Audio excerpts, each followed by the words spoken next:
Bismillahirrahmanirrahim, dear students. In the previous lecture, we already discussed about the cathode rays discoveries, that how they were discovered and how their properties were studied.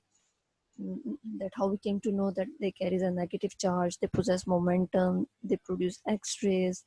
Similarly, there was also another experiment in which E by M ratio, that is charge to mass ratio, was measured. But today, we are going to focus on that how charge on an electron was measured. There was a scientist whose name was Millikan. He performed an experiment and measured the charge on an electron, and his whole method is called as Millikan's oil drop method. So first of all, we will discuss about the construction of his apparatus, that how he arranged the different things to measure the charge. He took a metallic chamber which was divided into two further compartments by using two metal plates that act as an electrodes. One of the plate was connected with the positive terminal of the battery, and other is connected with the negative terminal of the battery. But the above plate must have a hole inside it. Then we also have an atomizer. Atomizer for spreading the oil droplets. It creates a fine spray of different droplets of oil, and only few of them passes through that particular hole of the first plate. Then we also have a light source. Why light source was used? To illuminate the pathway of that droplet which we were studying. And how we came and we see the whole pathway of that droplet by using a microscope. So there was also a battery to provide a particular electric field. Now let's move towards the working. First of all, as the Millikan's produces the fine spray of oil droplets by using an atomizer, it creates a number of droplets. And out of this number of droplets, only few of them pass into that particular hole of the first plate, and we start observing them, that either they're moving downward, upward, and but how they act inside the metallic chamber. Initially, there was no electric field. That droplet was coming only under the force of gravity. Its velocity is directly proportional to its weight. Later on, when electric field was switched on, it produces the ions of the gas that present inside the metallic chamber. Due to this influence of electric field, this droplet which we were observing gets ionized, that gets charged. How? When electric field was applied, it produces a number of ions, and the droplet acquires an electron and becomes negatively charged. Due to this influence of that electric field, it starts moving upward. It depends upon the strength of the electric field and its gravitational force that which controls its movement.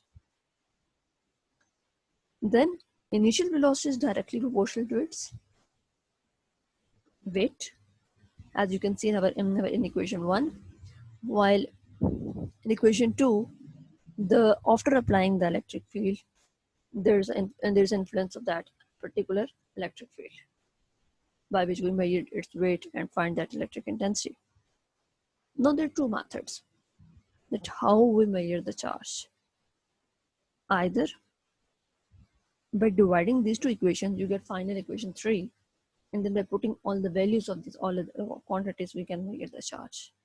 But there's also another method that was previously used, and still it is in use to measure the charge by applying different formulas, by applying the particular formula of electric field strength and the other values by which its exact quantity was measured. So to study that particular formula, we watch a particular video that I have arranged for you. By which method you measured? Either by method 1 or method 2, by putting the formulas, as the overall charge that was concluded is about 1.602 into 10 raised to power minus 19. I'm going to start the video that further clear your concept. Have a look on this experiment. Can you observe all the part of this video so that it can clear your all confusions? Then we will discuss the queries about this. In 1906, Robert Millikan was able to determine the value of the charge on the electron in his oil drop experiment. A schematic of his experiment is shown here. It has an X-ray source placed over here and a high DC voltage source over here capable of providing potential difference ranging up to 10,000 volts. X-ray is also producing a particular ions and helping that battery to produce an electric field. Over here is an atomizer for spraying oil into tiny droplets and a telescope over here to view the oil drop. Now let us see what we have inside this container. There are two plates over here. The oil is sprayed on the top like this. The top plate has a small hole over here. This hole allows the oil drop to enter this region between the two plates. The top plate is connected to the positive terminal of the battery. The X-ray comes from here and ionizes the gas that is present over here, which in turn charges the oil drop that enter in this region. Now at first the voltage is turned off between the plates.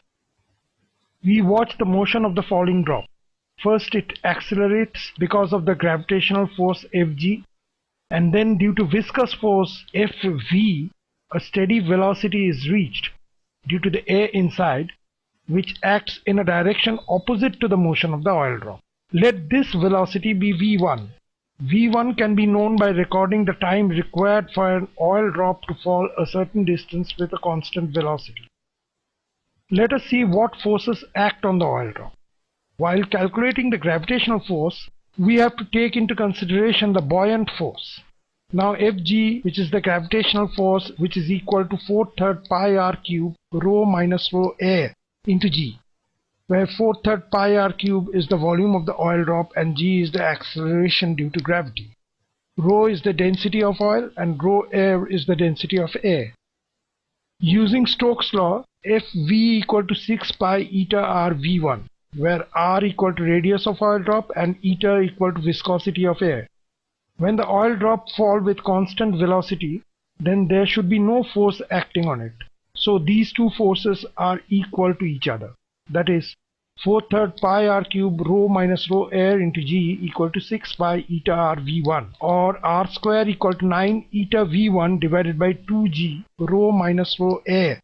Thus r is calculated if v1 is known, and accordingly fg can be calculated from this equation. Now the voltage is applied between the two plates. The top plate is connected to the positive terminal, and force due to electrical field, which is Fe equal to Q into E, on the oil drop act upwards, where Q is the charge on the oil drop and E is the magnitude of electrical field. This force can do two things. Number one, it may stop the motion of the oil drop. In that case, Fg equal to Fe equal to Q into E. Now E equal to V divided by D, where V is the voltage applied across the plates and D is the distance of separation between the plates. This implies Q equal to Fg into D divided by V. All the quantities over here are known, so Q can be calculated. Number 2. The oil drop may rise up with constant velocity v2, which may be experimentally calculated by recording the time required for the oil drop to rise a certain distance. Now the viscous force acts downward because the oil drop is moving up. Now since the oil drop is rising up with constant velocity, all the forces acting on the oil drop should balance each other. That is Fe equal to Fg plus Fv, where Fv equal to 6 pi eta r v2 and Fg is 6 pi eta r v1. Therefore Q into V by D equal to 6 pi eta r v1 plus 6 pi eta r v2, which implies Q equal to 6 pi eta r v1 plus v2 into D divided by V. So in either case Q can be calculated. The charge on different oil drops was calculated. Now Millikan prepared a chart like this. The chart showed the charges he got on the oil drops, and he found the difference between two charges like this. It was noted that the charge on an oil drop is always an integral multiple of a minimum charge, and the minimum charge was found to be 1.602 into 10 to the power minus 19 coulomb. Actually, the charge was considered to be due to electrons being attached to the oil drop. So this minimum charge difference between two oil drops was taken as the charge of an electron, which was found to be 1.602 into 10 to the power minus 19 coulomb. We already know the charge to mass ratio of an electron in the experiment of J.J. Thomson with cathode ray tube. The ratio was 1.76 into 10 to the power 11 coulombs per kg. From this, m equal to charge of an electron divided by charge to mass ratio, which is equal to 1.602 into 10 to the power minus 19 divided by 1.76 into 10 to the power 11, which is This is actually for measuring the mass of an electron. As the charge was measured, as you have a E-ion ratio, so by these two values, we measure the mass that particular electron can carry. is equal to 9.1 into 10 to the power minus 31 kg, which is the mass of an electron. So I think things might be clear now. This derivation is only for your understanding. Actually, this whole derivation that particular article was is all about the physics that how by derivation we find out the particular charge on an electron that is about 1.602 into 10 to the power minus 19. So that's all for today. Thank you so much for listening.